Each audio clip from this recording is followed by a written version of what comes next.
I know I've raved a lot on this channel about the horrors of people who live life by technology and by nowhere else.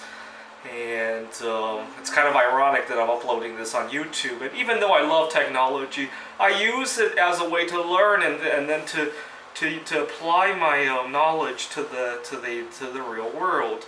But what's really tragic, as much as I rave about this, what I really find tragic is when our younger generation only knows technology and not much else. They miss out on a lot of soft skills, and they could never translate what they do on the keyboard to the outside world because they never practice it outside of the keyboard. And I do tutoring, and I had a student who really exemplified this. So my first time going to the session, he spent most of the session eating. And I have some dietary restrictions, and they're not life-threatening if I come into contact with the food. It's not like a peanut allergy, but I know from experience that I do a whole lot better, especially skin condition, if I try to be more careful, more vigilant about it. So I told him to please be careful, try to keep your food in your area. It's all good. He's very good about that, and I occasionally have to remind him, but that's okay. What's really funny is that he insists on eating every time we have a session. I mean, he has 23 other hours in the day to eat, and for some reason, the time that I'm there is the most precious for him to eat, which is fine with me. The problem is that he's 16 years old. He deals with other people his age. I'm sure there are other people his age who have dietary restrictions and who would probably not be very comfortable seeing somebody eat when they did something that they want to eat but they can't, right?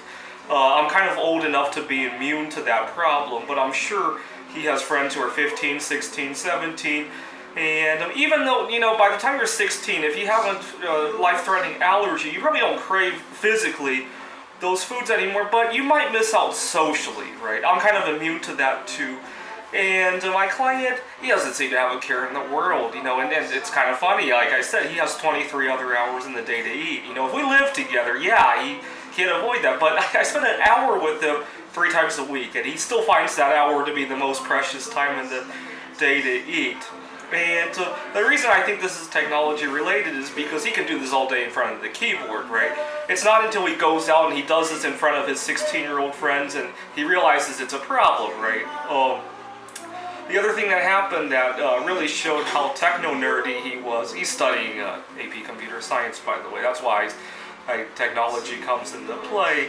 One time we were doing an example, and for some reason the idea of driving came up, and I asked him, well, they're starting to learn how to drive, right? And it turns out he's not, which is fine with me. There are a lot of people who are delaying driving in their lives, but he very proudly proclaimed that he doesn't want to drive until he's at least 35 years old, which, it's a little bit ironic. He said that because, this was during the winter time. It was a very difficult drive to get to his home.